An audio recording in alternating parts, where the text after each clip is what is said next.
Budget सत्र का आज आखिरी दिन।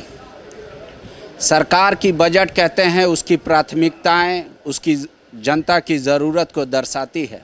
क्या वाकई में आखिरी बजट ऐसा रहा जो मैनिफेस्टो करके आई थी सरकार सत्ता में उसको पूरा कर पाएगी? हमारे साथ सुदेश महतो जी हैं, ये बताएंगे। आप अगर आपका देखें तो एक पुराना अनुभव रहा पार्लियामेंट्री लीडर्स के तौर पर, क्या ये बजट आपको ऐसा लग रहा है कि जो सरकार ने फाइनल मैनिफेस्टो जारी किया था उन सारे वादों को पूरा कर देगी? सरकार का दावा है कि हमने 2 लाख का लोन माफ़ी का गारंटी दिया था, वो कर दिया। हमने किसानों को बेहतर सिंचाई उपलब्ध कराने के लिए कई तालाबों का निर्माण किया ताकि सिंचाई युक्त ज़मीनों की संख्या जो है वो बढ़े। हमने ये फील कराया झारखंड के लोगों को कि ये झारखंडियों की सरकार है। हमने देश में पहला उदाहरण पेश किया कि किसी को भी पेंशन का जो हकदार है वो मिलेगा। एसटी, एससी, ओबीसी और महिलाओं के लिए 50 साल की आयु में पेंशन शुरू कर दिया। बोले ऐसे कई उदाहरण है सरकार के पास कि जो हमने किया वो बोला वो किया। ये 5वां और अंतिम बजट है इस गठबंधन की सरकार का, और गठबंधन की सरकार का प्रॉमिस 3 अलग अलग रूप से है। एक झारखंड मुक्ति मोर्चा के रूप में, एक कांग्रेस के रूप में और एक राजद के रूप में। कलेक्टिव कोई घोषणा पत्र था नहीं। ये प्रारंभ से ही सरकार नीतियों पर आई थी। मैं यहाँ के लिए आऊँगा, नीति बनाऊँगा और नीति आधारित मैं नौकरी सुनिश्चित करूँगा यहाँ के लोगों के लिए। आप देख लो, नीतियों को कागज़ के खेल में छोड़ दिया, नौकरियों का आंकड़ा मैंने बता दिया था। अब रही बात लोगों के जीवन स्तर में परिवर्तन करने के लिए डेवलपमेंट के इंडेक्स पर आप चले जाओ तो आप जो पाएंगे कि यहाँ का डेवलपमेंट इंडेक्स में इंफ्रास्ट्रक्चर का इनका कोई प्लान नहीं है। कोई मंत्री खड़ा होकर राज्य के सड़कों के ऊपर कोई चर्चा नहीं करता है। राज्य के हमारे मालवाहक का जो यातायात की सुविधा जो हमारी है, जो ट्रैफिक सिस्टम है, ट्रैकिंग सिस्टम है, इस पर कभी भी कोई चर्चा कोई करते नहीं है। जहाँ तक हमारे इंडिविजुअली डायरेक्ट बेनिफिट स्कीम्स के ऊपर ये सरकार चर्चा करती है, लेकिन आपको ध्यान देना पड़ेगा कि आपने कहा क्या था। आपने कहा कि सर्वजन पेंशन में लेके आया, सभी लोगों के लिए लेके आया।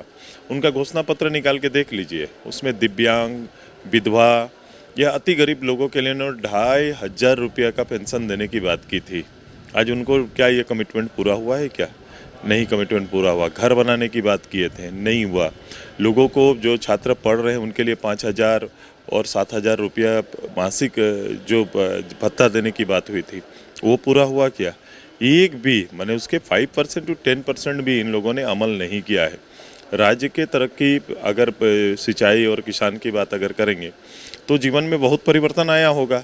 तो फिर अतिरिक्त 11 लाख ग्रीन कार्ड बनाने की आवश्यकता क्यों पड़ी? तो कहीं ना कहीं इनका शोध है। कहीं ना कहीं ये सोचे होंगे कि अभी भी लोगों की राशन की अतिरिक्त आवश्यकता है। भारत सरकार राशन 5 किलो अनाज अनिवार्य रूप से मोदी साहब कोविड के बाद से उपलब्ध करा रहे हैं। उसके बाद भी ग्रीन कार्ड लेके आए। ग्रीन कार्ड उधार कार्ड बन गया। कई महीनों तक ऐसा हो सकता है जिसके लिए आपने राशन कार्ड तय किया, उनको 3-3 महीना तक आप राशन नहीं दे रहे हैं, राशन उनको नहीं मिल रहा है।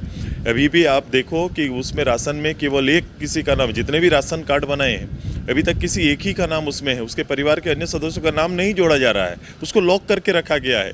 ये कहीं भी ईमानदार नहीं है। विषयों को लाकर केवल वो एक कहेंगे कि अखबारी काम केवल पूरा हो रहा है, अखबार के माध्यम से बोल रहे हैं। वो कभी भी धरातल में जाके उंगली गाड़ के किसी गांव में बैठकर या किसी व्यक्ति को पकड़कर आप बता दो कि इतनी सरकार की सारी योजनाएं जो सरकार की ओर से चली है आप तक पहुंची कि नहीं और आप इसका लाभ ले पा रहे हैं कि नहीं, आपको पता चल जाएगा। वो जो आपने कमियां गिनाई उसके लिए वो लोग आपको जिम्मेदार मानते हैं। कहते हैं सुदेश जी सदन में हमारे साथ होते हैं, राज्यपाल को जाके कह देते ये नहीं काम करना है, वो नहीं होता है। बोले हमने 32 आधारित स्थानीय नियोजन नीति की मांग की, आज तक मेरा लटका हुआ। हमने ओबीसी को 27% आरक्षण की मांग की, वो नहीं लटका हुआ। हमने प्रधानमंत्री आवास में सोचा अतिरिक्त पैसा मिला के एक बेहतरीन घर देंगे, 3 कमरों का घर देंगे, तो पैसा ही रोक दिया। 1,36,000 करोड़ रुपया मांग रहे, वो नहीं दे रहे हैं। तो बोले हमारे साथ तो बहुत सारा दिक्कत है और कुछ में हम ज़बरदस्त आगे भी बढ़ रहे हैं तो कोर्ट कोई चला जा रहा है और कोर्ट में वहाँ खारिज करा दे रहा है। तो लेग पुलिंग का काम कर रही है विपक्ष, काम नहीं करने। देखो राज्यपाल जी का काम बड़ा सीमित है। राज्य के अंदर शासन के कार्यों में हस्तक्षेप डायरेक्ट उनका रोल नहीं है, ये गलत परिभाषित ना करे। और ये पूरी जिम्मेदारी आपकी है। और अगर मान लो अनापत्ति भी होती है उस वहाँ पर, तो आपको फिर से रिप्रेजेंट करने में आपको वक्त कितना लगता है। किसी विषय को लेकर अनापत्ति किए हैं तो उसका जवाब दे के तुरंत से रिप्रेजेंट करना चाहिए। ये तो अधिकार है आपको, बहुमत है आपका। वहाँ तो आप वो काम नहीं करते हैं, आप केवल राजनीति करते हैं। मैंने कहा ये सारे विषय, चाहे वो स्थानीय नियोजन या फिर विस्थापन, ये तीनों नीति के साथ झारखंड के लोगों के साथ इन लोगों ने पॉलिटिक्स किया है, राजनीति किया है। 24 में ही चुनाव होने वाला है विधानसभा का भी। लोकसभा का दहलीज में आपको बता देगा कि जनता को कितना, झारखंड की जनता को एनडीए पे विश्वास है और इंडिया अलायंस पे। विधानसभा में आप क्या देख रहे हैं, क्योंकि वोटिंग पैटर्न तो चेंज हो जा रहा है। कहीं मोदी जी को लोग पसंद करते हैं और फिर दूसरे बाद यहाँ के लोकल। देखो हर लोग, झारखंड का हर पब्लिक तरक्की चाहता है, राज्य को आगे बढ़ते देखना चाहता है, संसाधनों को उपयोग उसके जीवन स्तर को बदलने के लिए हो, ये वो चाहता है। और ये परिस्थिति बदल रही है, आकलन बदल रहे हैं, आंकड़ा बदल रहा है। आने वाला समय आप देखेंगे कि एनडीए फिर से पुनर्स्थापित होगी और बड़ी जीत आएगी।